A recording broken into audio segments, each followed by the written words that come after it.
first, the international news from ITN.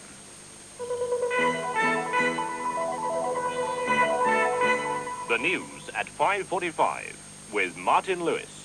The Prime Clock.